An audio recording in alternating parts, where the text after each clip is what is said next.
Opa, aqui é o Thiago Pereira, criador do portal Advocacia na Prática e do treinamento online Carreira Trabalhista de Acordo com a Reforma.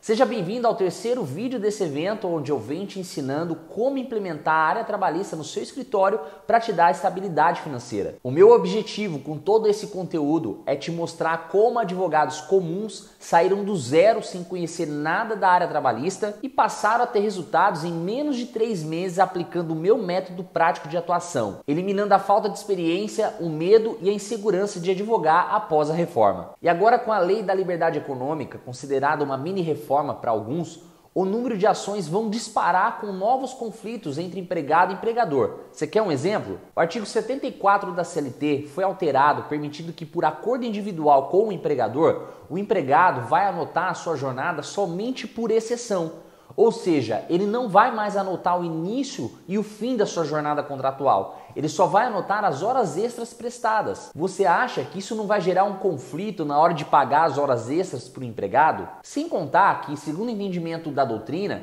o ônus da prova de que foi feitas as horas extras será do reclamante e não da reclamada. Pois se o reclamante não fez horas extras de fato, não vai ter nada anotado no seu cartão de ponto. E isso é só uma das alterações que vai gerar muita intriga entre empregado e empregador. Eu considero o vídeo de hoje um dos mais importantes de todo o nosso workshop, porque nele eu vou te ensinar o passo a passo para redigir uma petição inicial que envolve acidente de trabalho e doença ocupacional.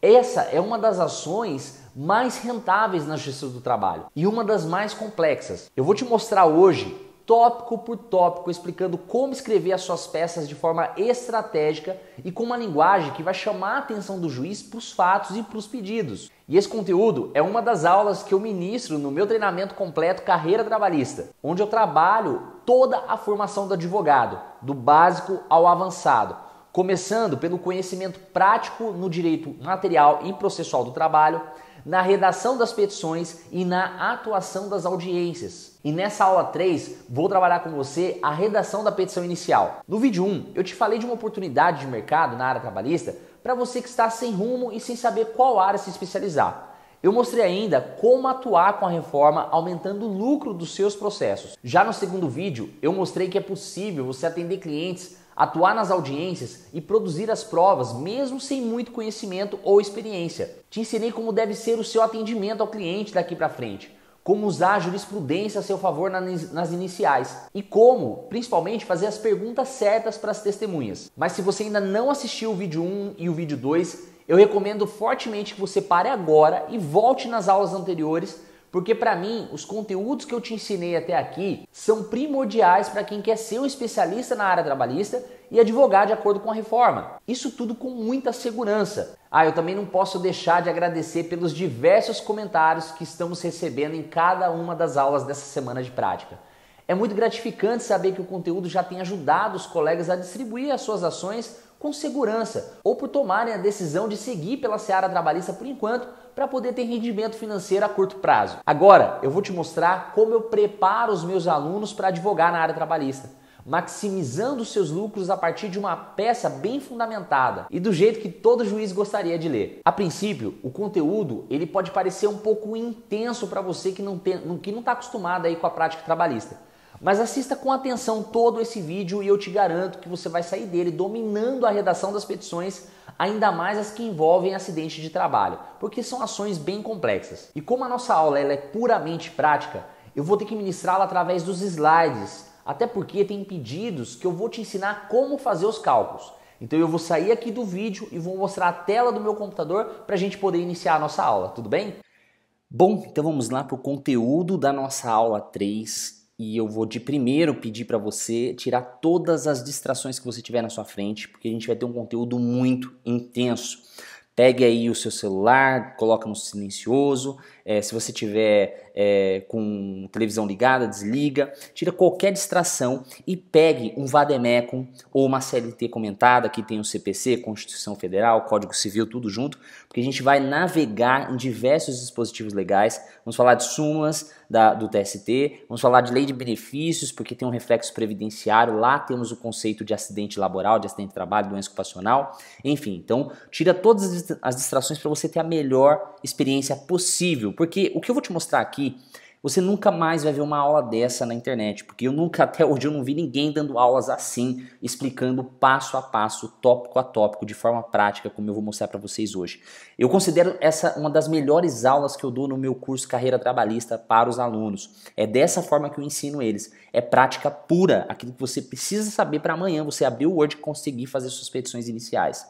E hoje você vai ter acesso a essa aula, lembrando que nossas aulas vão ficar disponíveis somente até terça-feira à meia-noite. Depois ela sai no ar, somente a aula 4 vai ficar disponível, tá ok? Então pega aí a sua CLT, o seu Vademécum e vamos começar a nossa aula. Lembrando que aqui a gente vai fazer alguns comentários anotados na petição inicial e a gente depois eu vou disponibilizar para você o modelo e vai estar aqui do lado do vídeo para você poder baixar junto com a segunda parte do kit trabalhista, tá ok? De imediato, o que eu quero passar para vocês? Como que é que eu preparo a minha petição inicial? Depois que eu pego todas as informações do meu cliente, todas as informações da entrevista, e por isso que eu falei que é bom você ter uma entrevista detalhada, porque você vai ver por que eu detalho aqui nessas ações são mais complexas, né? Acidente de trabalho, doença ocupacional, a gente tem que mostrar para o juiz o que realmente aconteceu, e se a responsabilidade da empresa não for de forma objetiva, a gente tem que comprovar a culpa da empresa, que é um dos requisitos da responsabilidade subjetiva, tá? Então eu vou mostrar como você vai fazer isso nessa nossa aula de hoje. Então pegue aí a entrevista do seu cliente, quando você tiver com ela na mão, e você vai fazer os tópicos da peça. O que você vai requerer na petição inicial. E aqui são 4 tópicos simples, né, que a gente vai fazer. Pedido de JG, estabilidade, depois a indenização por dano moral e indenização por dano material. Ah, mas e honorários de sucumbência? Isso eu deixo para os pedidos finais, junto lá com a produção de provas e a apresentação de provas por parte da reclamada. Essa é a forma que eu escrevo na minha petição inicial. Isso aqui é um processo que, só para vocês terem uma ideia, a perícia médica e técnica foi invalidada porque o perito estava envolvido num esquema de vendas de laudo com a empresa. Tá? Eu consegui anular no tribunal a sentença que julgou procedente o pedido porque o laudo pericial veio negativo. Porque no dia da perícia, só para você ter uma ideia, foi engraçado que o perito olhou para o assistente técnico e falou assim, olha, isso aqui não vai dar em nada não. E depois ficou lá para tomar um café, falou, doutor, pode ir que eu tenho umas coisas para resolver aqui. Eu falei, mas resolveu o que com a reclamada? Eu vou ficar? Não, aqui é outras coisas aqui, doutor. E aí acabou que o tribunal mandou ofício para a MPF confirmou que esse perito estava envolvido num esquema de uma operação policial que estava tendo aqui na região do TRT da 15ª e acabou anulando a perícia, né, por conta do conluio do assistente do perito junto com a empresa. E agora voltou para ser feito outra perícia e eu estou aguardando o laudo. Então é um processo meu aqui do escritório que aconteceu comigo, tá? Eu só alterei alguns dados aqui, algumas datas para vocês saberem e deixando ela atualizada para vocês de acordo com a reforma. Beleza? Vamos lá, sem mais delongas.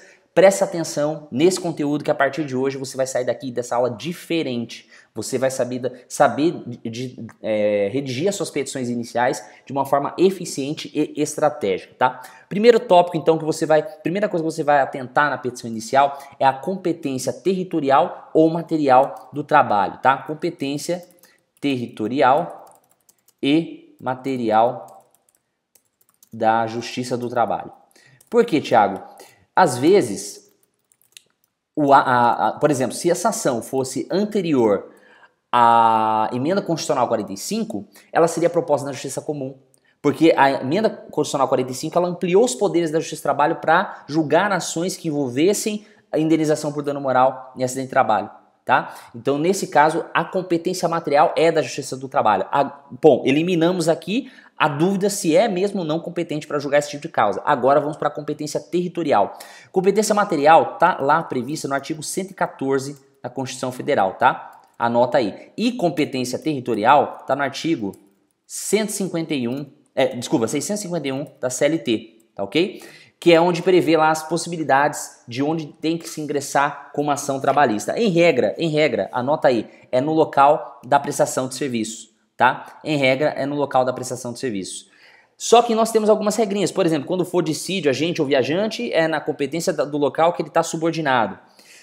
Se for no exterior, aplica-se, será aqui na Justiça do Trabalho brasileira, né? Desde que não haja convenção internacional ao contrário. E se tratando de empregador que promova serviços em outras comarcas, o empregado pode entrar com ação no local onde foi contratado ou no fórum da sua no fórum da celebração do contrato ou da prestação dos respectivos serviços, ele pode escolher. Mas aqui no meu caso foi na cidade de Indaiatuba, então o acidente foi aqui. Não estamos falando, por exemplo, se ele estivesse viajando a trabalho, não seria acidente de percurso, seria acidente de trabalho porque ele está a trabalho, ele não está viajando para ir a trabalhar, ele não está indo para o trabalho, que é diferente, tá? E muita gente está com dúvida aí, Thiago, e as horas em itinere, elas acabaram e tirou o direito ao acidente, o acidente de percurso? Não, porque a Lei 8.213 não foi alterada, que é onde prevê o acidente de percurso, tá ok? Bom, feito isso, como que eu coloco a minha qualificação aqui? Aquela de praxe. Tem muitos colegas que, mas não existe mais, não é mais meritíssimo o juízo ou o juízo porque o CPC mudou, tal. Tanto faz, tanto faz. MPT usa isso aqui, por exemplo, excelentíssimo senhor doutor, juiz de trabalho. Na prática isso não tem nada a ver, fica ao seu critério aí. Eu sempre coloco assim, tá?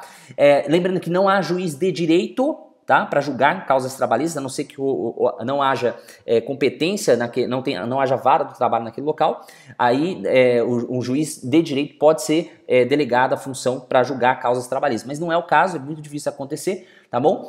E a qualificação, o que eu coloco de diferente daquela qualificação do artigo 319 do CPC? Colocar somente o nome da mãe e o PIS do empregado, tá? Para individualizar em caso de homônimos, tá bom? Em caso de homônimos a gente coloca o PIS e o nome da mãe do empregado. Precisa colocar o e-mail dele? Não tem necessidade, não X trabalho, não há essa necessidade.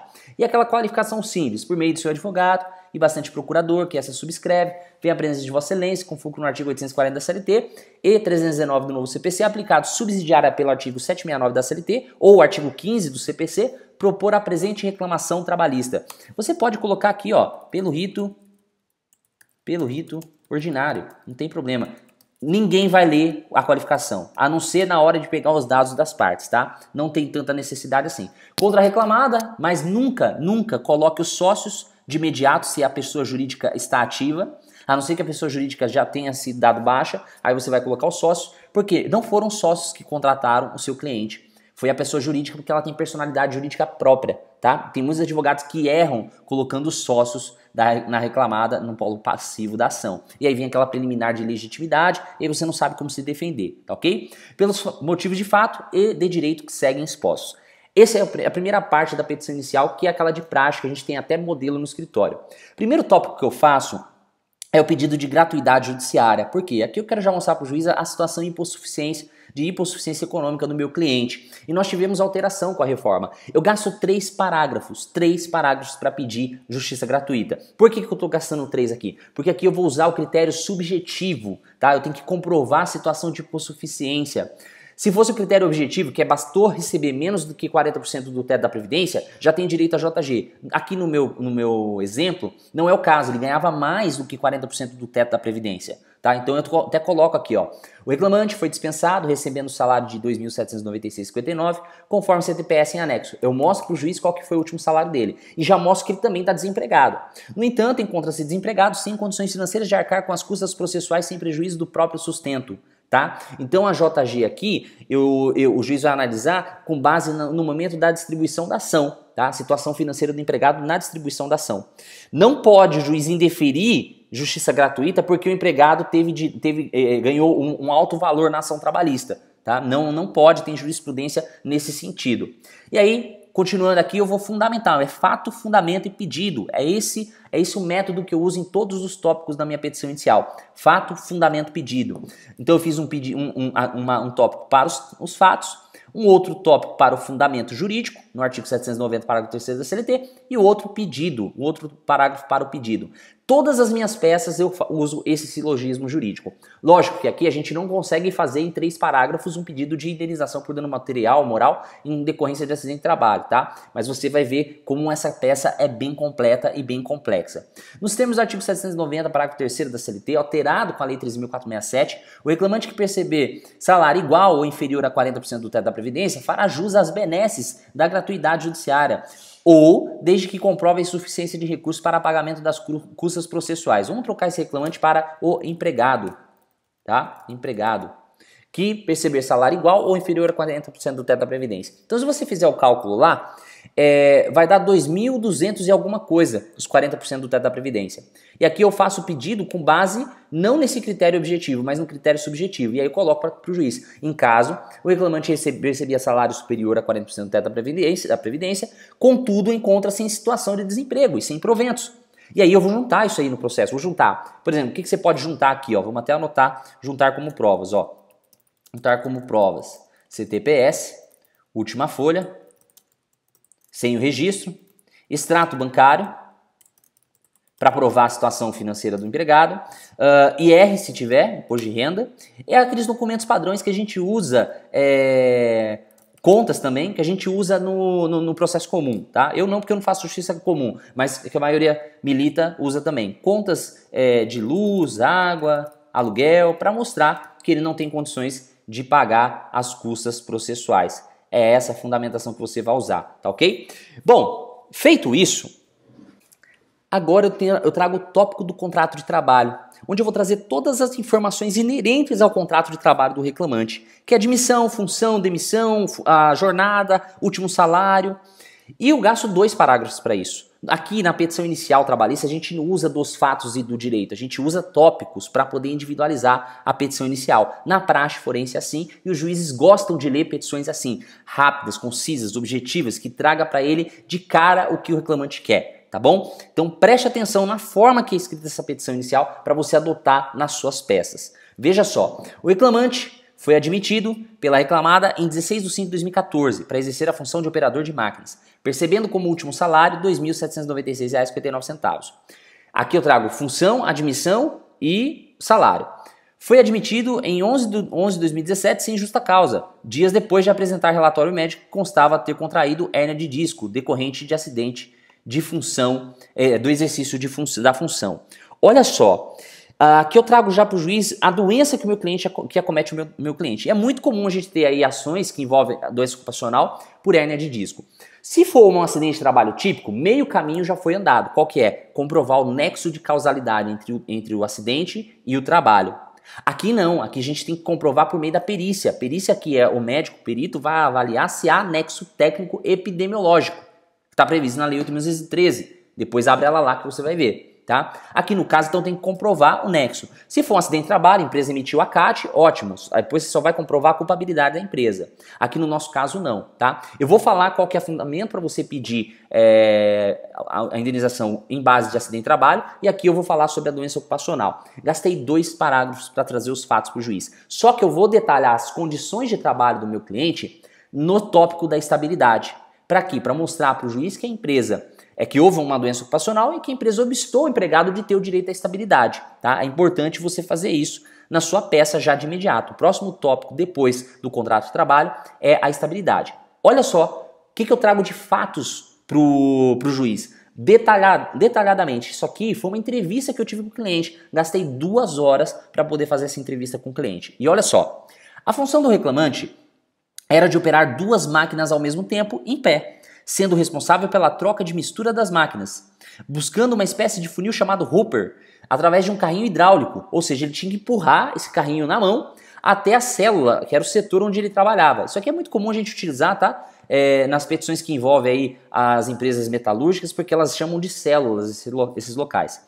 Sendo que cada hopper pesava em média 1.000 quilos. Era um tipo de um pó, porque ia ser feito um tipo de peça de ferro, tá? Ia ser prensado esse pó, enfim.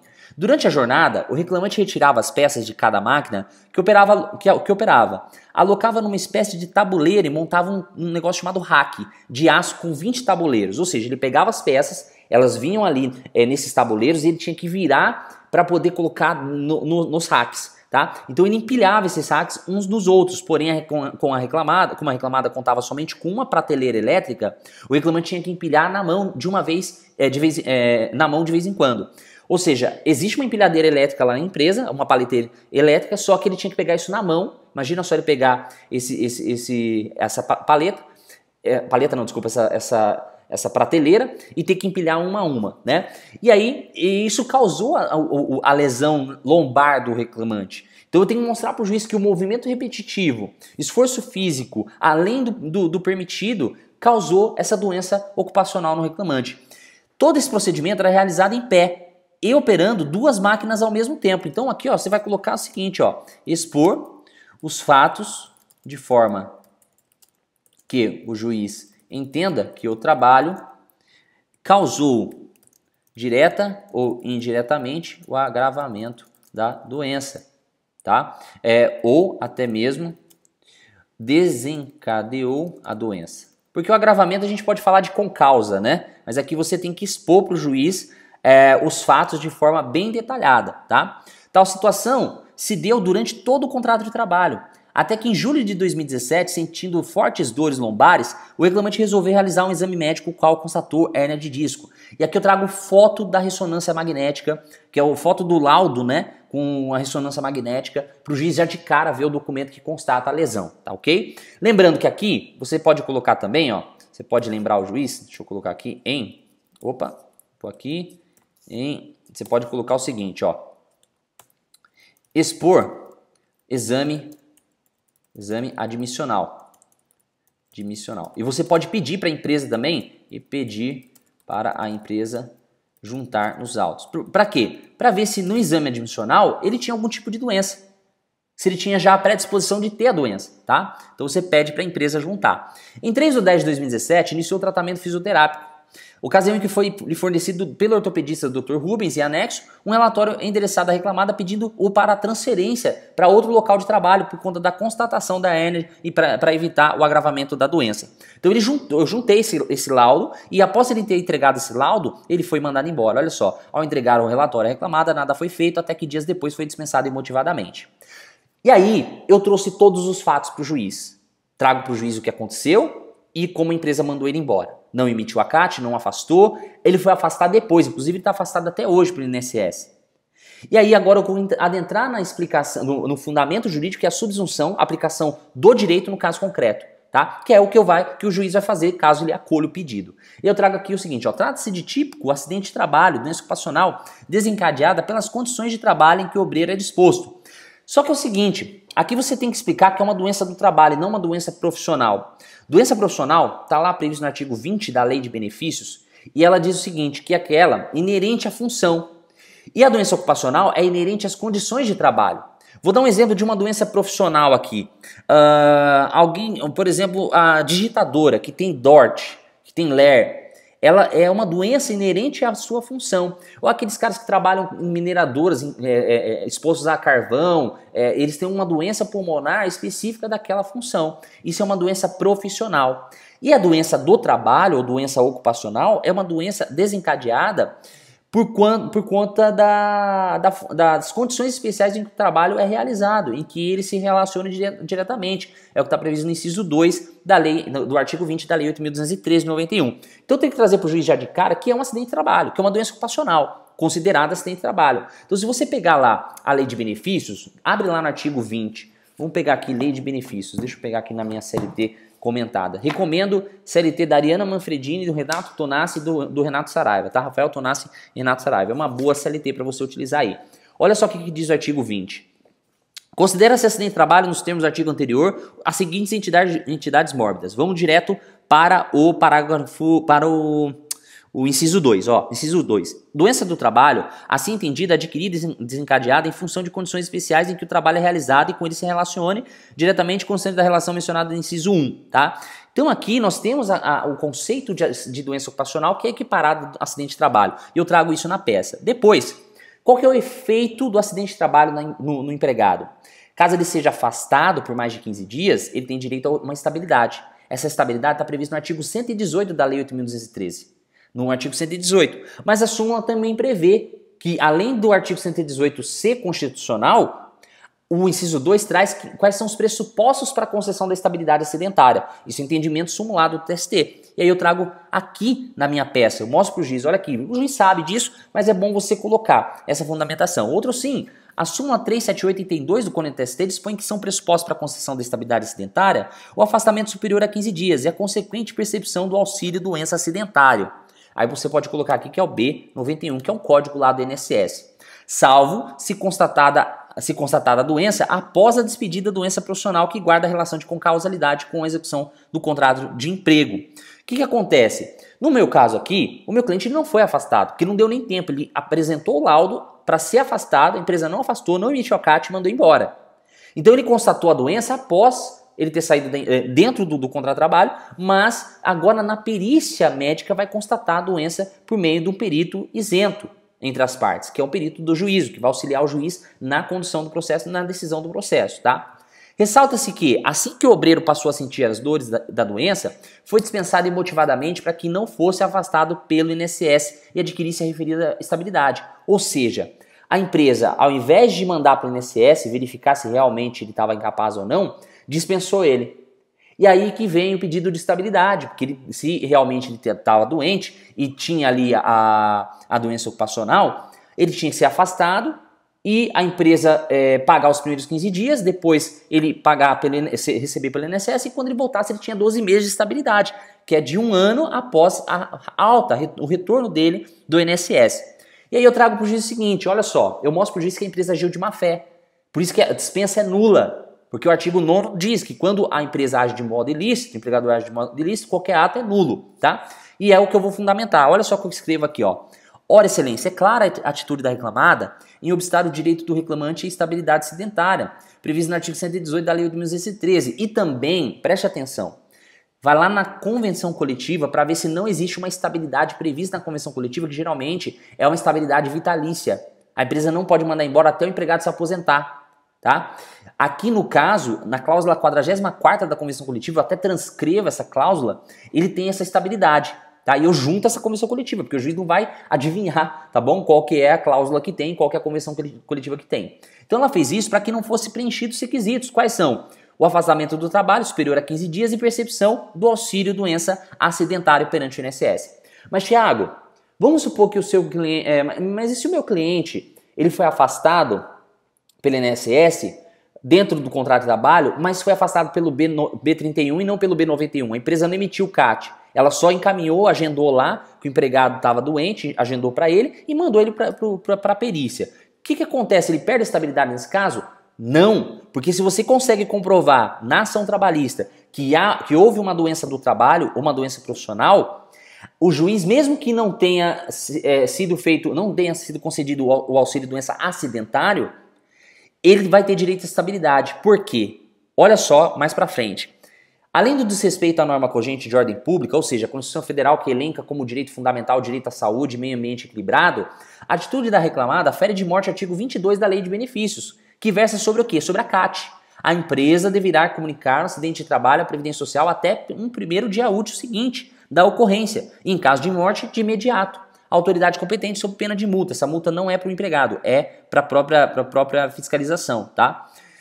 Sob pena de multa variável entre o limite mínimo e o limite máximo do salário de contribuição, sucessivamente aumentada nas residências aplicadas e cobradas pela Previdência Social, tá? Então quem é o credor? Previdência Social. Aqui nesse caso, o que eu estou trazendo para o juiz? O que você vai mostrar para o juiz? Que a empresa não emitiu a CAT e não afastou o empregado. Ótimo. Para prever já na réplica que a empresa vai trazer, mas ele não ficou afastado. Ele foi mandado embora, não tem direito de estabilidade, não ficou afastado e não emitiu a CAT. Não teve acidente de trabalho reconhecido pelo INSS. Perfeito. Então eu já estou prevendo que a empresa vai trazer na defesa. E já estou explicando, não, excelência, muito embora a empresa não tenha emitido CAT e ele não tenha sido afastado porque não deu tempo, a empresa se viu na chance de trocar o empregado adoentado por um saudável. Está escrito aqui, ó, para evitar as consequências da percepção de auxílio-doença acidentário pelo empregado e consequente aquisição da estabilidade. E o que a jurisprudência entende quando isso acontece? Não importa os requisitos. Se realmente houve doença ocupacional, acidente de trabalho, e reconhece-se isso numa perícia, não importa se os requisitos não estavam previstos, não estavam preenchidos. Por quê? Porque a empresa obstou de forma maliciosa o empregado de ter direito à estabilidade. E aí a gente pede uma fundamentação lá do Código Civil, que você nem vai lembrar disso aqui, você vê nos primeiros semestres da faculdade. Olha só o que eu trago. A importância de você pesquisar jurisprudência. Eu pesquisei jurisprudência sobre o caso, coloquei lá no TRT da 15ª. Estabilidade acidentária, não emissão de CAT e não afastamento por auxílio doença acidentária. E aí me veio uma jurisprudência. Essa jurisprudência aqui, que é importante, ó, até coloquei aqui, explicar a importância de abrir o acórdão. Você tem que abrir o acórdão, ao invés de ir só na ementa. A ementa tem um resumo, mas lá no acórdão tem toda a fundamentação jurídica. E eu achei essa fundamentação jurídica. Pois bem, a jurisprudência tem decidido no sentido de que mesmo que ausentes os requisitos para a percepção da estabilidade acidentária, se o motivo da ausência foi por impedimento malicioso do empregador, considera-se implementada tais condições por aplicação do artigo 129 do Código Civil. Então vamos pegar o artigo 129 aqui do Código Civil. Você vai ler, você não vai entender muito, mas vamos aplicar ele no caso concreto. Olha só o que diz o 129. Reputa-se verificada, quanto aos efeitos jurídicos, a condição, ou seja, qual que é a condição aqui? Afastamento por 15 dias e auxílio doença acidentário. Então, reputa-se verificada quanto aos efeitos jurídicos, ou seja, mesmo que não tenha ocorrido esses requisitos, os efeitos jurídicos devem ser implementados. Por quê? Devem ser considerados. Por quê? A condição cujo implemento for maliciosamente obstado pela parte a quem o desfavorecer, considerando-se ao contrário, não verificada a condição maliciosamente levada a efeito por aquele que aproveita o seu implemento. Então, ou seja, reputa-se verificada os efeitos jurídicos, no caso aqui afastamento, auxílio de doença e afastamento mais de 15 dias, porque a empresa obstou maliciosamente, não emitindo a CAT e não encaminhando o empregado para o auxílio doença. Tá ok? Olha a jurisprudência que eu trago aqui, ó. Assim é o que dispõe o relator juiz convocado, Altino Pedroso dos Santos, ao julgar o recurso de revista. Ele é um recurso de revista antigo, de 1998, mas é uma das únicas jurisprudências que eu acho que tem, que eu achei que tem essa fundamentação com base no artigo 129. Olha só. No entanto, se tais vamos pegar desde o começo. O afastamento do serviço por período superior a 15 dias e consequente percepção do auxílio doença acidentário constitui pressuposto para a aquisição do direito à estabilidade provisória previsto no artigo 118 da Lei de Benefício.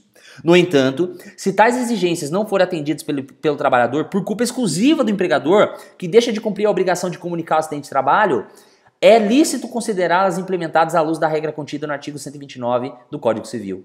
Veja que a jurisprudência me acolhe, ela se veste, ela roupa o meu caso concreto. É igual, é idêntico, tá? Continuando ainda, nessa toada decide o ministro Barro Levenhag no mesmo recurso de vista. Então eu leio vários votos, tem todos os votos ali. E aí o próprio ministro diz o seguinte: ocorre que o afastamento da incidência do precedente em apreço deve-se o fato de o regional ter consignado que a empresa, não obstante tivesse plena ciência do acidente de trabalho, obstou ao empregado o direito de adquirir o afastamento formal pelo INSS com recepção de auxílio doença acidentário, requisito previsto no artigo 118. E com consequente reflexo da aquisição estabilitária provisória quando furtou-se de entregar a CAT na época própria, ou seja, a empresa não entregou a CAT. Então, nesse caso, vai ficar implementado a estabilidade. Tá?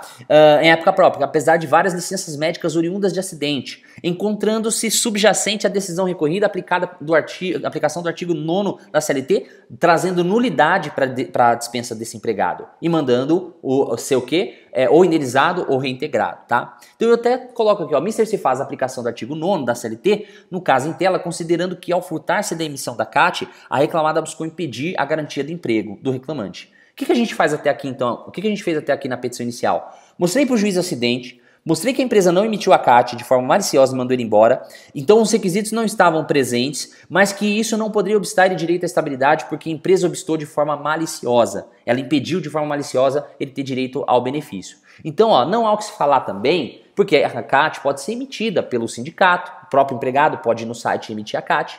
Mas por que eu coloquei aqui que a CAT não poderia ser emitida por outra pessoa? Por quê? Se fosse, ele ia receber o auxílio doença B31 e não B91, tá?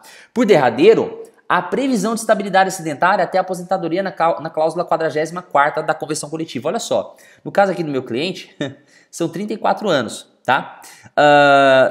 Ele tinha 34. Para ir aposentar, ele teria que ter, se a gente está na nossa regra hoje, 31 anos. Só que eu não vou pela regra nova. Por quê? Porque a gente, provavelmente, essa regra mude. E ele só vai aposentar lá na frente com, por exemplo, 70 anos.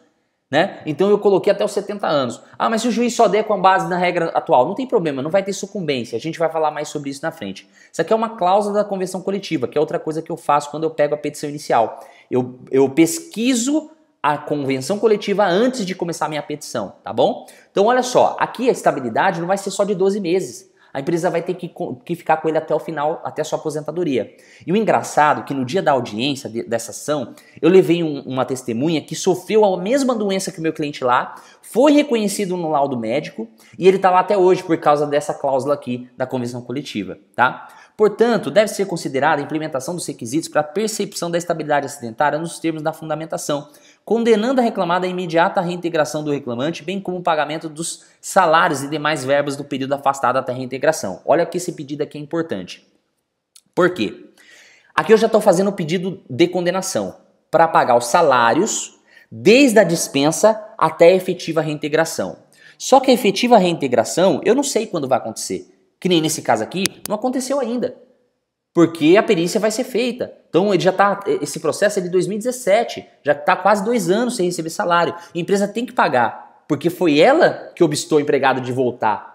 E aí ele está discutindo esse direito na ação trabalhista.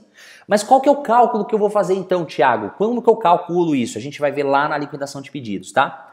Agora, mas Thiago, e aquela indenização correspondente aos salários? Não é mais viável pedir isso? É, só que eu peço de forma subsidiária, para não mostrar para o juiz que o meu cliente só está interessado no dinheiro e não no trabalho. Isso aqui é uma manha da prática que a gente faz, tá? Aí eu coloco o seguinte, ó, caso Vossa Excelência entenda de forma diversa pela reintegração do reclamante, requer a condenação da reclamada ao pagamento de indenização substitutiva correspondente aos salários e reflexos, considerando o período estável previsto na convenção coletiva, coletiva desde a dispensa até a idade da aposentadoria por idade de 65 anos, tá? Aí, feito isso, eu já pedi estabilidade, agora eu vou para dentro da doença ocupacional, vou explicar para o juiz a doença e depois vou fazer os pedidos de indenização por dano moral e dano material, tá? Em julho de 2017, o reclamante realizou uma ressonância magnética na qual constatou o desgaste dos discos L4, L5, L5, S1, considerada hérnia discal. O que é isso, Thiago? Nossa vértebra, ela tem alguns discos. Dentro desses discos tem tipo uma geleia. Eu tô contando assim o que o médico uma vez falou pra mim, tá? Quando há hérnia de disco, essa geleia ela desprende. E aí o que acontece? Começa a bater osso com osso. É isso que dói. Às vezes tem que ser feita uma cirurgia para tirar algumas vértebras dessa e recalcificar. Porque de tanto que elas têm atrito, né, calcifica. É mais ou menos isso. Essa é a hérnia discal. Depois pesquisa lá. É importante você estudar isso para você ter como fundamentar e depois rebater o laudo médico, tá? Aí olha como que eu trago os fatos. As dores se tornaram insuportáveis, razão pela qual começou o tratamento fisioterápico em 3/10 de 2017. Nessa ocasião, informou a reclamada, por meio de relatório médico, de que teria que ser transferido para outra atividade, para que pudesse fazer tratamento, porém a reclamada foi inerte. O tratamento não teve muito efeito, pois realizava as fisioterapias na parte da manhã e na parte da tarde ele tinha que trabalhar nas mesmas condições que causaram a hérnia. Após a comunicação reclamada sobre a doença ocupacional, o reclamante foi dispensado um mês depois, dia 11/11/2017. Então, aqui eu trago o fato e agora eu vou para a fundamentação jurídica. Primeiramente, cabe trazer em discussão a definição do acidente de trabalho e suas características à luz da Lei 8.213. Então, tá aqui, ó, acidente de trabalho, artigo 20, inciso 2. Interessa extrair do texto supra a definição de doença do trabalho pelo inciso 2, aquela que é desencadeada e adquirida pelas condições especiais em que o trabalho em que o empregado exerce suas atividades. Estão consideradas doenças ocupacionais. Ainda, a doença ocupacional decorre da forma que o trabalho é prestado em condições do ambiente de trabalho. Ou seja, por que lá atrás eu expliquei as condições de trabalho do meu cliente? Viu? Pois bem, a hérnia discal é considerada doença degenerativa segundo alguns laudos médicos e segundo algumas jurisprudências, sendo que à luz do artigo 20, parágrafo 1º, não é considerado como doença de trabalho. Tese esta já superada pela doutrina e jurisprudência, pois a doença degenerativa, que tem como causa esforço repetitivo, impacto muscular e posturas viciosas prolongadas, deve ser considerada doenças do trabalho. E aí eu trago aqui uma jurisprudência, na verdade uma doutrina do Sebastião Geraldo de Oliveira em Indenizações por Acidente de Trabalho. É um livro que tem. Provada a sua relação direta com a atividade laborativa, deve o processo degenerativo ser caracterizado como doença do trabalho. Na traumatologia ocupacional e desportiva, cabe considerar especialmente, faltou um E aqui, o processo degenerativo osteoarticular de origem mecânica, representado por microtraumatismos repetitivos, ou seja, movimentação repetitiva, que era o caso do meu cliente. Ele fazia esforço físico todos os dias, tá? Com o mesmo movimento. E aí, no presente caso, como já mencionado acima, o reclamante elaborava em pé toda a sua jornada, retirando as peças das máquinas que cuidava e colocando-as em uma espécie de tabuleiro, empilhando um rack de aço. Ainda carregava uma espécie de funil de 1000 quilos. Tiago, mas espera aí. Tem necessidade de colocar essas informações detalhadas, sendo que o perito vai até a empresa? Tem, porque lá, quando ele for na empresa, a empresa já vai ter mudado todo o esquema, que foi o que aconteceu no caso do meu cliente. E outra, eu preciso comprovar a culpabilidade da empresa. Se eu não trago isso para o juiz, quais perguntas que eu vou fazer para ele, para as testemunhas lá na frente? Tá? É importante isso. Todo esse processo desencadeou a hérnia de disco por esforço físico repetitivo, com forte impacto muscular, além da postura viciosa laborando em pé. Configurado acidente de trabalho através da doença ocupacional, ou seja, a hérnia de disco, nasce o direito à reparação nos termos do tópico a seguir. Agora eu vou fazer o pedido de indenização por dano material e moral. E aqui está o ponto-chave do processo. Como você vai requerer essa indenização. Olha só. Em decorrência da hérnia discal, o reclamante teve considerável redução da capacidade laborativa, o que será comprovado através da perícia médica. Ótimo, a perícia não aconteceu ainda, mas assim que acontecer, comprovou, tem o direito, tem o nexo de causalidade, nexo técnico epidemiológico entre a doença e o trabalho. E aqui eu trago a fundamentação jurídica, com base na Constituição, Código Civil de 2002. Porque o artigo 186 e 927 trata de ato ilícito, que traz um prejuízo para a parte, nasce o direito de reparação. É basicamente isso que está no 186 e 927. Já no inciso 28 da Constituição Federal, do artigo 7º da Constituição Federal, vamos pegar aqui, ó, inciso 28, ele traz o seguinte, ó, 28, aqui, ó.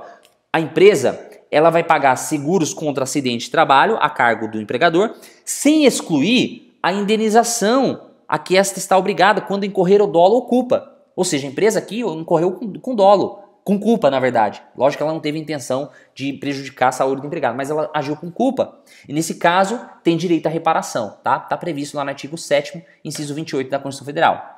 Nesse liame, a responsabilidade civil da empregada, da reclamada, é extracontratual. Mas como assim, Thiago, extracontratual? Veja, não está no contrato de trabalho que a empresa tem que fornecer um ambiente insalubre, equilibrado e tal. O que está no contrato de trabalho é aquelas cláusulas diretas de admissão, demissão, salário, função, enfim. É uma cláusula extracontratual. Olha só, nesse liame, a responsabilidade civil da reclamada é extracontratual. Vez que ocorreu infração a deveres previstos em normas gerais de direito à proteção do trabalhador. Norma não prevista no contrato de trabalho. Mas não é que não está prevista lá, a empresa não tem obrigação. Está prevista na lei, Constituição Federal, Lei 8.213, CLT. Ok? Então é uma responsabilidade por obrigação extracontratual. Ainda, aqui eu trago para o juiz a responsabilidade. Qual que é a diferença, Thiago, entre responsabilidade objetiva e subjetiva? Pega o artigo 927, parágrafo 1º do Código Civil. Olha só. 927. Aquele que, por ato ilícito, causar dano ao trem, fica obrigado a repará-lo. Beleza, aqui tem que comprovar a culpa, tá? Não é presumida. Haverá obrigação de reparar o dano independentemente de culpa nos casos especificados em lei ou quando a atividade normalmente desenvolvida pelo autor do dano implicar por sua natureza risco para os direitos do trem. Por exemplo, aquele acidente da Vale, muito embora está claro que ela tem a culpa, ela tem responsabilidade objetiva por conta do risco que a atividade que ela traz, com explosivos, com mineração, traz riscos à saúde de quem está trabalhando lá dentro e também de quem mora ali na região, tá? Então essa é a diferença. E aqui no caso é uma responsabilidade subjetiva, que demanda comprovação da culpa e outros dois requisitos, que é o nexo de causalidade e o dano sofrido pelo reclamante. Então aqui você tem que trazer para o juiz que houve uma responsabilidade subjetiva da empresa, tá? No caso, o dano emerge da hérnia discal, o dano está lá. Agora só tem que comprovar se tem ligação com o trabalho ou não.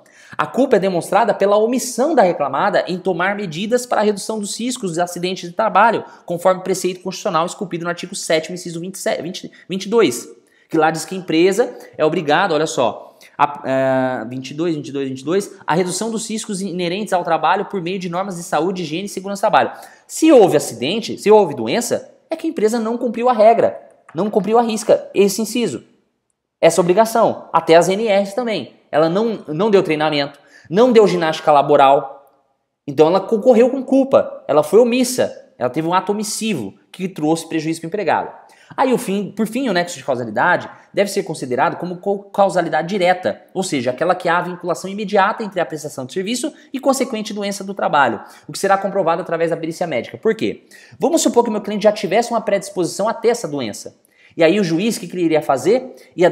O perito ia dar com causalidade. E aí isso na indenização ia diminuir para metade. a indenização, ou até menos, dependendo do tribunal. Por derradeiro, configurada a responsabilidade civil da reclamada, deve essa indenizar o reclamante por danos materiais decorrentes da redução da capacidade laborativa, seja o dano emergente e os lucros cessantes.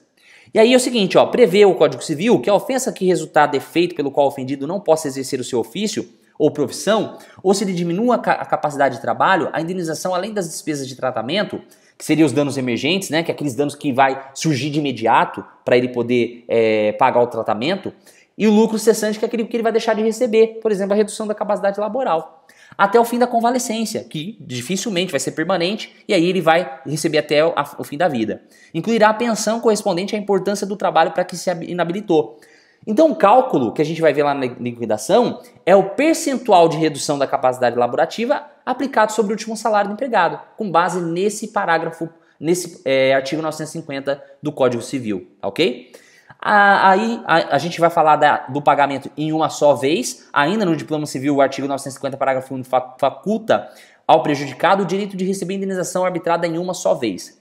Cumpre salientar que o reclamante não poderá realizar qualquer atividade laboral, sendo assim, deve ser considerado que a lesão sofrida acarreta, só fechar aqui, acarreta a redução da capacidade de trabalho, o que enseja o direito ao pagamento de indenização por danos materiais. Inclusive trago jurisprudências nesse sentido, tá? Houve redução, a empresa vai pagar o valor correspondente a essa redução, tá? Então aqui, ó, a gente não tem como fixar o quanto indenizatório, mas o perito vai fixar. Ele vai fixar o percentual, ele vai dar o percentual. Com base no quê? Na tabela da JUSEP. Vamos pegar aqui, ó, tabela da JUSEP, ó. Perfeito. Olha só, tabela da JUSESP.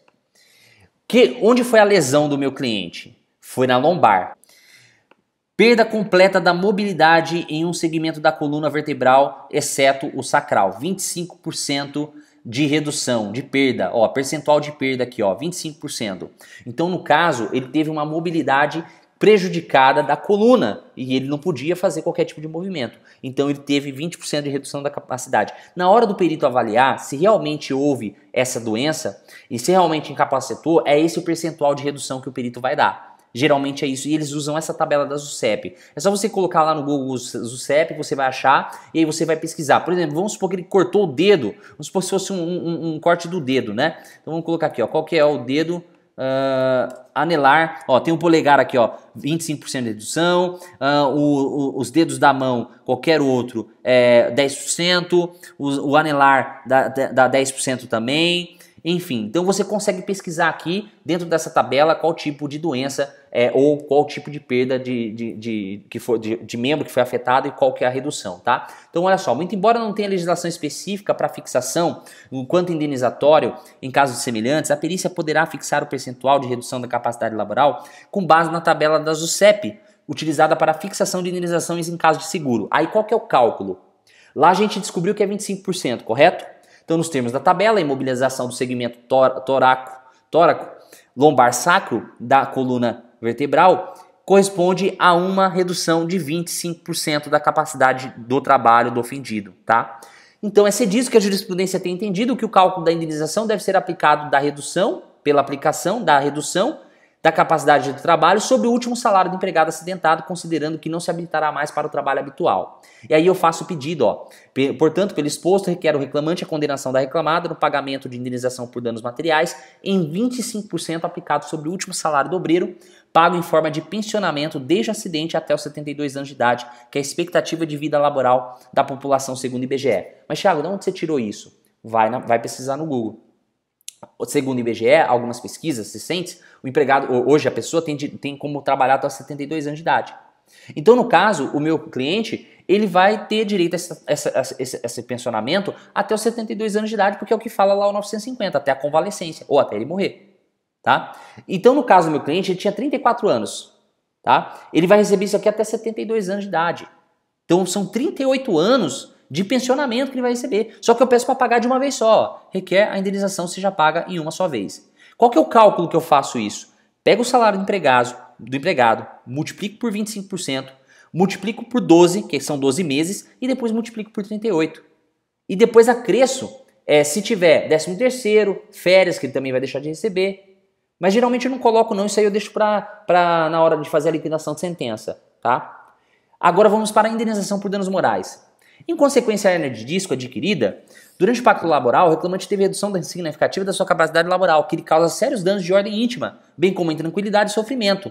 Ou seja, ele vai sofrer mais para trabalhar, ele vai sentir dor todos os dias. Então ele não vai poder mais trabalhar com dor, não vai poder mais trabalhar carregando peso, tá? E aí eu explico para o juiz isso aqui na minha petição e trago a fundamentação, o conceito de dano moral, que integridade física está dentro de um dos critérios, né? A gente tem lá no próprio 223 as seguintes da CLT, abra lá na sua CLT, você vai ver o conceito de dano moral. Inclusive eu vou explicar isso aqui na petição inicial, ó. Muito embora o juiz já saiba.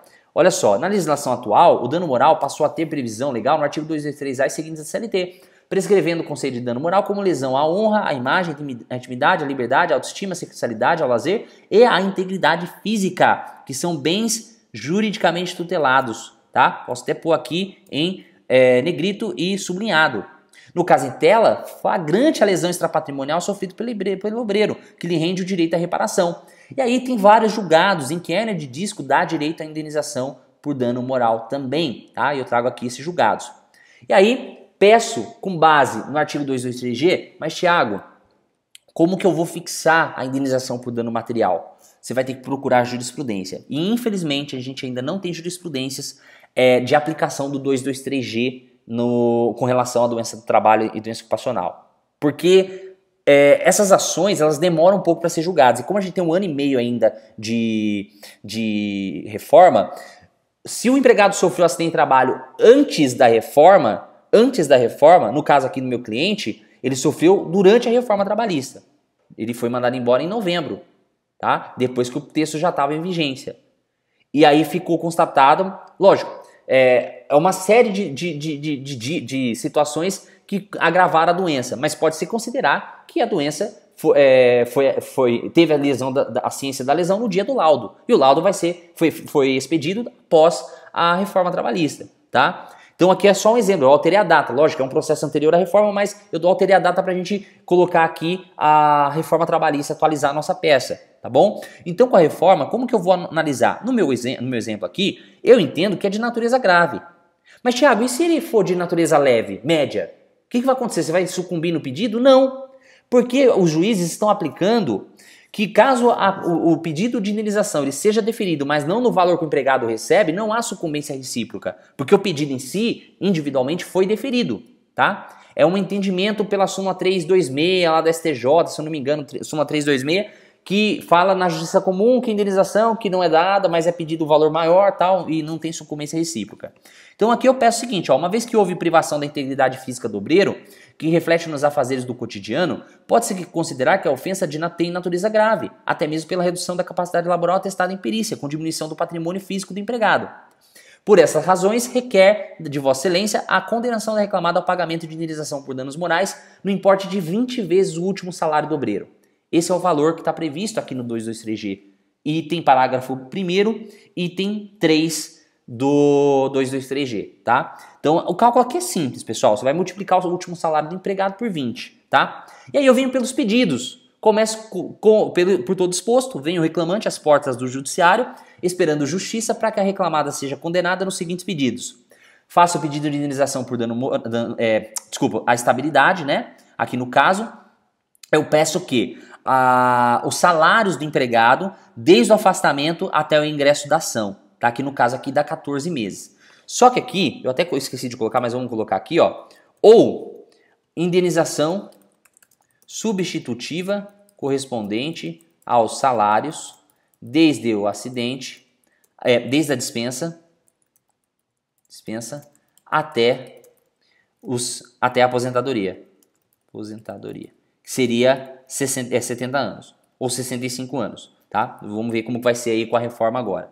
Muito embora não é a idade mínima para aposentar 70 anos, tá? Mas se quiser aposentar por tempo de contribuição integral, né? Aí teria que pagar aí até os 70 anos mais ou menos. Mas um pouco em 65 anos. 65 anos. Como que eu vou calcular isso aqui? Eu vou pegar o último salário do empregado, vou pegar a calculadora aqui. Deixa eu ver se eu consigo colocar a calculadora aqui na tela para a gente poder fazer esse cálculo. Calculadora, deixa eu ver se eu acho aqui. Aqui, ó, pronto. Aqui a calculadora. Vamos pegar o último salário do empregado lá em cima, ó. Último salário dele. Tá aqui, vamos ver. 2.796,59. 2.796,59 vezes 12. Então, por ano, ele teria direito a R$ 33.559,08. E aí eu vou multiplicar por 38 anos, que é desde o acidente, que é a idade dele, até os 65 anos, né? 34, não, seriam 31 anos. Tem 34, mas seriam 31 anos. Vezes 31 anos, ó. Tá aqui, ó. Dá 104 não, dá 1.040.331,48. Veja que a estabilidade eu estou prevendo com base na convenção coletiva, tá? Que é desde o acidente até os 65 anos de idade, tá bom? Olha o valor da causa, 1.040.000. Imagina se ficar constatado. Mas, Thiago, com a reforma não há o risco aí? Você não vai avaliar o risco? Avalio, mas eu peço de forma subsidiária, tá? Ou a empresa reintegra, que geralmente ela vai reintegrar, ela não vai querer pagar isso aqui para o empregado, que é o que aconteceu com o meu cliente lá, tá? E realmente ela vai reintegrar. Então eu vou colocar aqui o valor do pedido que a gente acabou de calcular, tá? Vou aqui 1.040.331 reais e 48 centavos. 1.040.331 reais e 48 centavos, tá? Pronto, eu fiz o pedido aqui, ou a indenização substitutiva, ou um ou outro, é um pedido subsidiário, tá? Requer a condenação da reclamada ao pagamento de indenização por danos materiais em 25% sobre o último salário. Como que eu calculo isso aqui? A gente pegou o salário do empregado, multiplica por 25%, é o valor da pensão mensal. Depois multiplica por 12. E depois multiplica pelos anos que ele teria desde o acidente até os 72 anos de idade, que é a expectativa de vida aqui segundo o IBGE. Então, no nosso exemplo aqui, ele teria aqui, no caso, deixa eu até ajeitar a peça aqui, né?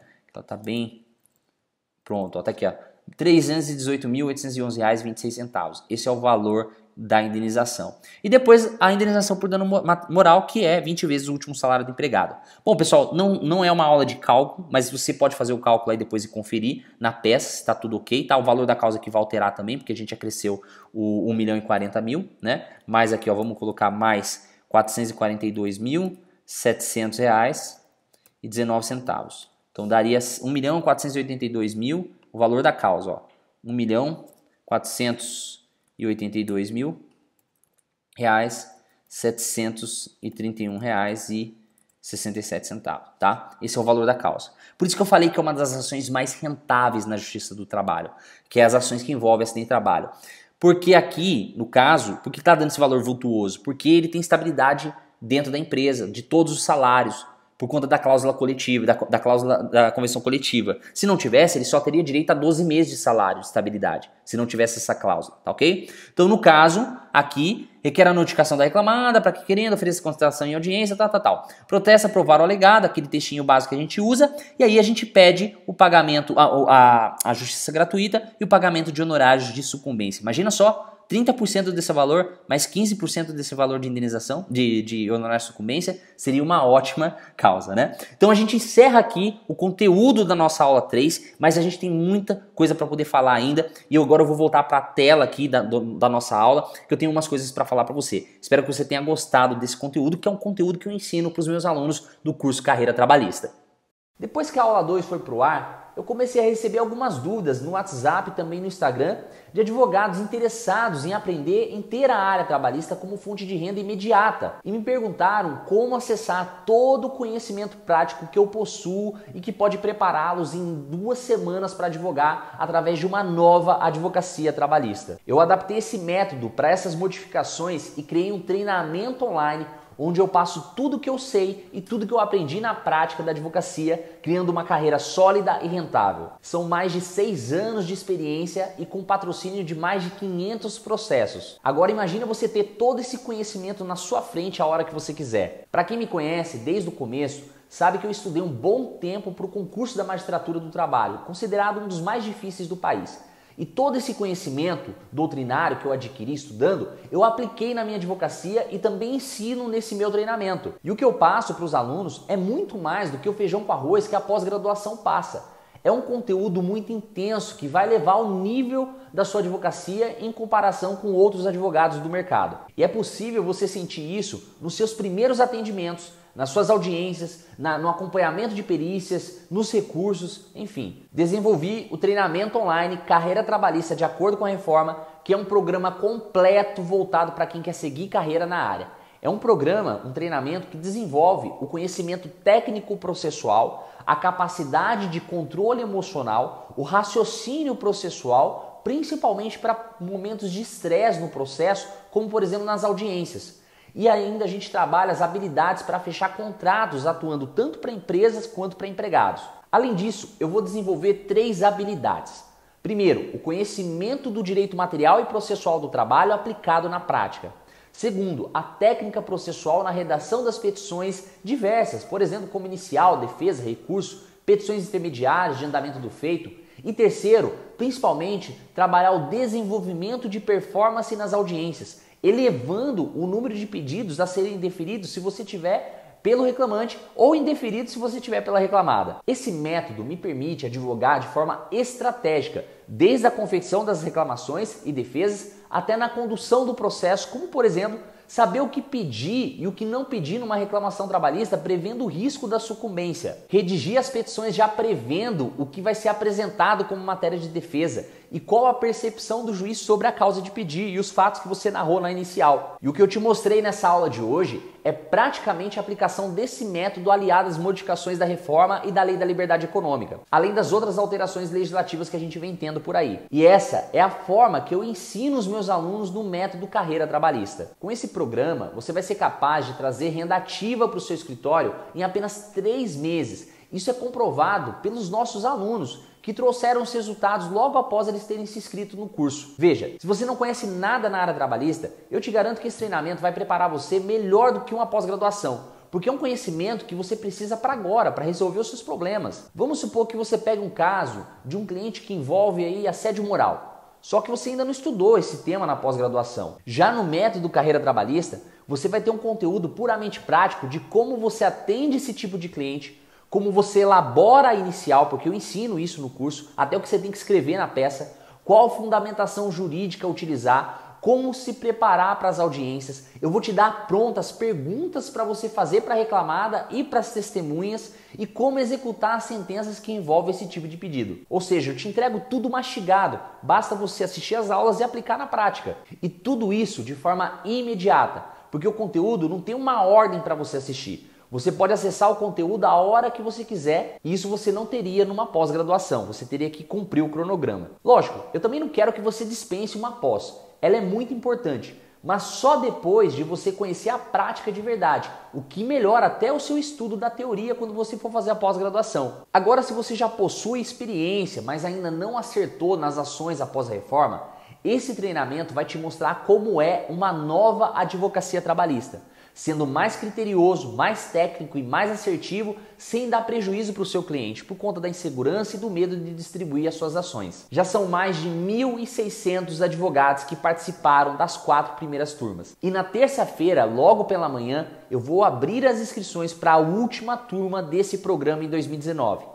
E vou te mandar um e-mail com a aula 4 explicando detalhadamente tudo o que você precisa saber sobre o treinamento Carreira Trabalhista de Acordo com a Reforma, ensinando o que já estão aplicando da norma e como o advogado deve atuar a partir de agora. É isso mesmo, é um treinamento que está sempre atualizado, mesmo que daqui a alguns meses emendem a reforma novamente ou alguma das audiências que está correndo no STF seja julgada procedente, alterando o texto por inconstitucionalidade. Você vai contar com atualizações vitalícias. Se a lei mudar, você vai receber as mudanças gratuitamente por tempo ilimitado. Mas eu tenho uma notícia não muito agradável para te dar. As inscrições serão limitadas dessa vez e eu quero te dar os motivos para ser o mais íntegro possível com você que vai concorrer a uma dessas vagas. O primeiro motivo pelo qual as vagas serão limitadas é porque, diferente dos demais cursinhos que a gente tem no mercado, o aluno ele tem uma experiência mais próxima comigo dentro do curso, porque sou eu mesmo que respondo todas as suas dúvidas na área do aluno. Além disso, a gente tem aulas ao vivo somente com os inscritos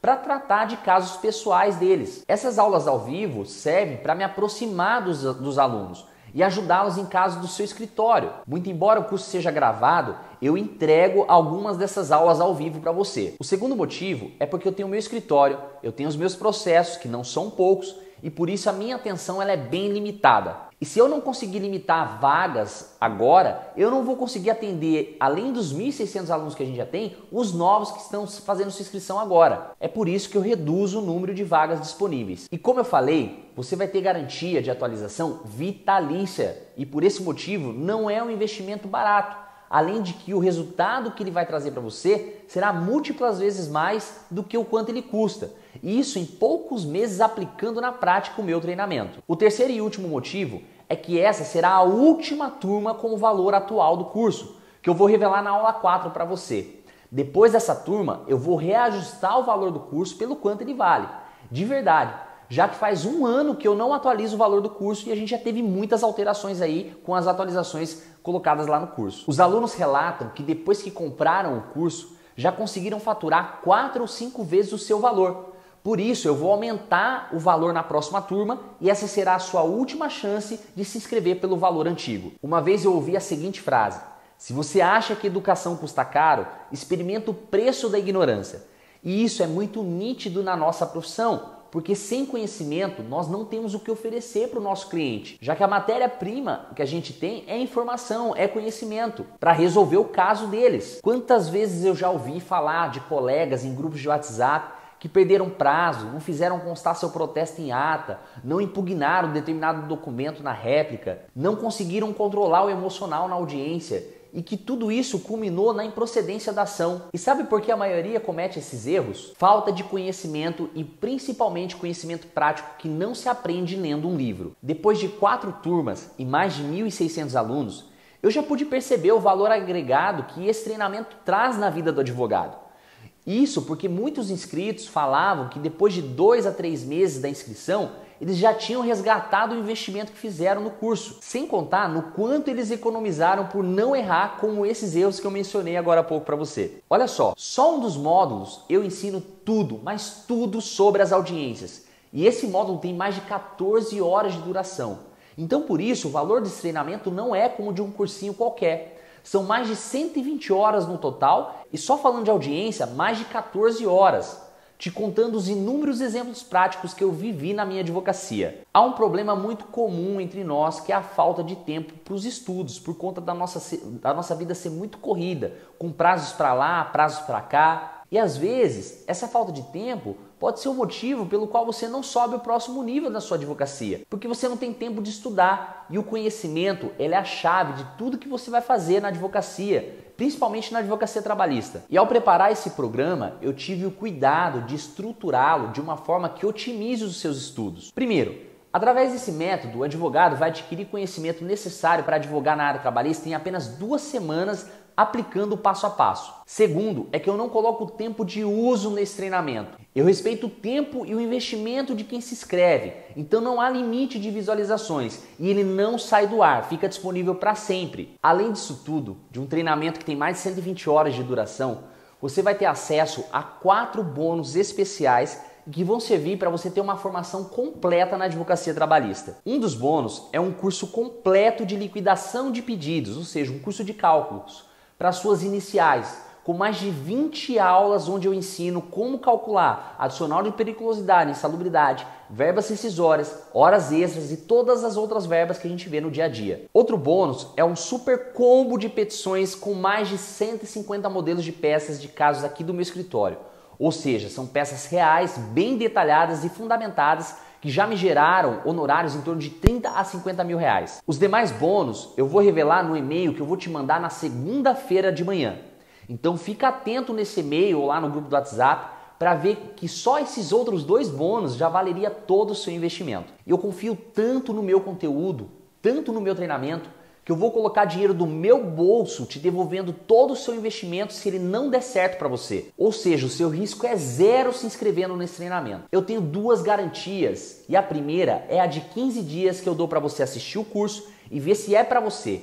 E caso não seja, você pode pedir o seu dinheiro de volta. E não tem essa de eu ficar liberando o curso conforme a garantia vai passando. Você se inscrevendo na terça-feira, você vai ter acesso a todo o curso completo. A segunda garantia é de 6 meses para você colocar o meu treinamento em prática. E em caso de não ter nenhum resultado com ele, nem reaver o investimento de volta, nós vamos começar uma mentoria individual de 3 meses, onde eu vou te pegar na mão para ver o que aconteceu de errado. E se mesmo assim você não tiver resultado com a minha mentoria de 3 meses, eu vou devolver todo o seu investimento.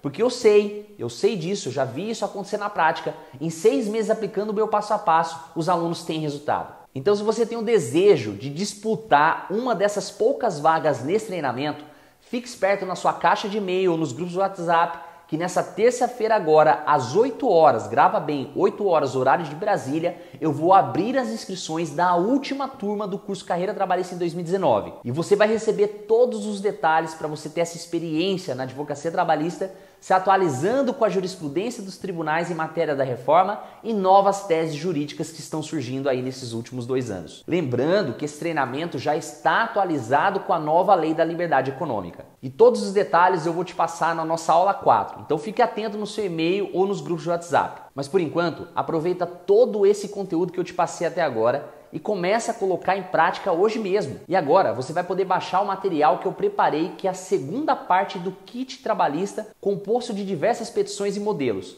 sendo um deles o pedido de suspensão de CNH do devedor trabalhista, que pode desemperrar aquelas execuções que estão paradas aí no seu escritório. Nesse combo que você pode baixar aqui do lado, você vai contar ainda com modelo de contrato de honorários, ficha de atendimento ao cliente, inicial de acidente de trabalho, tabela de verbas indenizatórias e salariais e um recurso de revista de acordo com os juízes de admissibilidade dos tribunais e do TST. Eu quero te pedir também para você rolar essa página para cima e deixar os seus comentários aqui embaixo. Eu vou tentar responder um a um, seja dúvidas sobre a reforma ou seja dúvidas sobre o nosso treinamento. E agora eu vou te deixar com alguns advogados que aplicaram o meu método Carreira Trabalhista e obtiveram ótimos resultados. Então é isso, fica na paz e a gente se vê na aula 4. E boa sorte na disputa pela sua vaga. Sou advogada na área trabalhista e faz um pouquinho mais de 1 mês e meio que eu adquiri o curso Reforma Trabalhista administrado pelo Thiago Pereira. Eu tô aqui para passar para vocês o quanto que eu tô gostando desse curso, porque assim, ó, ele não é só em relação à teoria, ele é mais focado na prática. Como que você vai usar essas questões que você tem dúvida, às vezes você acha que é uma dúvida, não é relevante, mas ela é sim. Você chega ali na audiência, você não sabe como se comportar, como falar, muitas vezes com o juiz, né? Muitas vezes assim, esses dias eu estava com uma dúvida em como contraditar uma testemunha, não sabia em que momento que eu teria que contraditar. Fui ali, abri o cursinho, né? Eu estudei e depois fui para a audiência, né, e fui bem mais segura.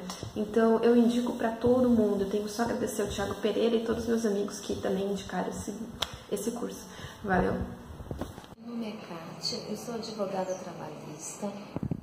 Eu venho aqui prestar meu depoimento referente ao curso de prática com a reforma trabalhista do professor Thiago. Só tenho a agradecer por ter a oportunidade de participar desse grupo, onde o professor disponibiliza, através do grupo VIP WhatsApp, onde há troca de conhecimento entre outros profissionais em todo o estado, entende? Então, a maneira de como o professor aborda o conteúdo é maravilhoso, só tem ajudado. Não só quanto à matéria, mas sim a prática. Isso que faz com que nós, como profissionais, temos o conhecimento e o crescimento na forma de estar abordando com os clientes, na forma de você se portar numa audiência. Tudo isso o professor Thiago demonstra nesse curso. E sem contar a atualização, ele sempre está disponibilizando materiais, sempre pronto para responder todas as dúvidas e questionamentos dos alunos. Ele é totalmente atencioso, tem mudado muito a minha vida profissional depois que eu adquiri esse curso, depois que eu entrei nesse grupo, onde tanto o professor Thiago e outros profissionais têm disponibilizado seu tempo para trocar experiência e só tenho a agradecer. Eu recomendo e digo que quem não adquiriu, que adquira, porque com certeza vai mudar. A gente sabe que nós, como profissionais, sentimos muita dificuldade no início da carreira. Eu passei por isso, muitos outros colegas passaram, porque na faculdade não é passado essa experiência. Então, ele é o suporte que todo profissional precisa. Agradeço a todos. Oi, bom dia. Eu me chamo Carolina, sou atuante da área trabalhista há mais de 10 anos, né? E eu comprei o curso do professor Tiago, que embora já tivesse experiência na área, ele me foi muito útil e está sendo útil ainda mais considerando que essas atualizações trabalhistas, né, com a reforma. O método de ensino, né, a gente diz até de ajuda, ele é muito fácil, né, ele é muito objetivo e didático, né. Temos não só o contato diário com o professor, né, por meio de WhatsApp, que tem um grupo onde todos os advogados se comunicam, não só com o professor, mas entre si, né, para tentar ajudar os demais em pequenas dúvidas, né, como até em outras áreas, mas o próprio curso em si, né, ele tem muita didática em demonstrar, né, os caminhos a seguir, tanto para uma inicial como para uma defesa, né, umas manifestações, como também até como atuar em audiência, tendo até um esquema para a gente poder acompanhar em todas as audiências que a gente for. Ministrado pelo Dr. Tiago Pereira, e eu só tenho a dizer sobre a importância da prática, principalmente trabalhista, porque todos sabem que hoje nós estudantes, né, saímos da faculdade, passamos na OAB sem nenhuma experiência, sem nunca ter passado por uma audiência, sem nunca ter enfrentado um juiz. Então a gente sai da faculdade com aquela interrogação de como será a nossa primeira audiência, aquele medo, aquela insegurança, né? E o medo, o medo foi feito para ser enfrentado. E principalmente nós advogados temos que enfrentar o medo. A gente não pode se acovardar.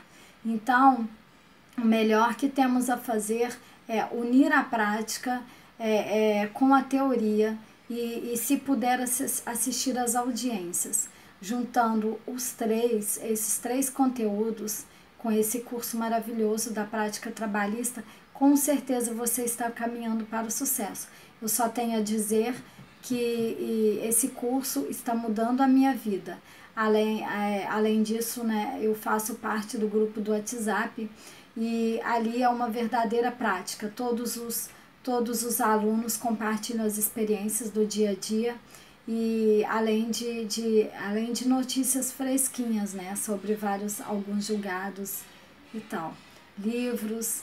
Então, assim, a advocacia na prática do Dr. Tiago Pereira mudou a minha vida. Hoje eu estou me sentindo bem mais segura. Eu tinha muito medo e agora eu estou plena, estou pronta para enfrentar uma audiência. Então eu só tenho a agradecer ao Dr. Tiago por ter aparecido na minha vida e dizer que o curso é muito bom, que se não tivéssemos uma advocacia na prática, um curso como esse, eu não sei nem o que seria de mim, porque você estudar pelas teorias não é a mesma coisa. O que realmente envolve é a prática, o que realmente te leva para o sucesso é a prática. Então eu desejo um abraço a todos e muito boa sorte a todos nós e sucesso a todos. Ao Dr. Tiago, meu abraço e muito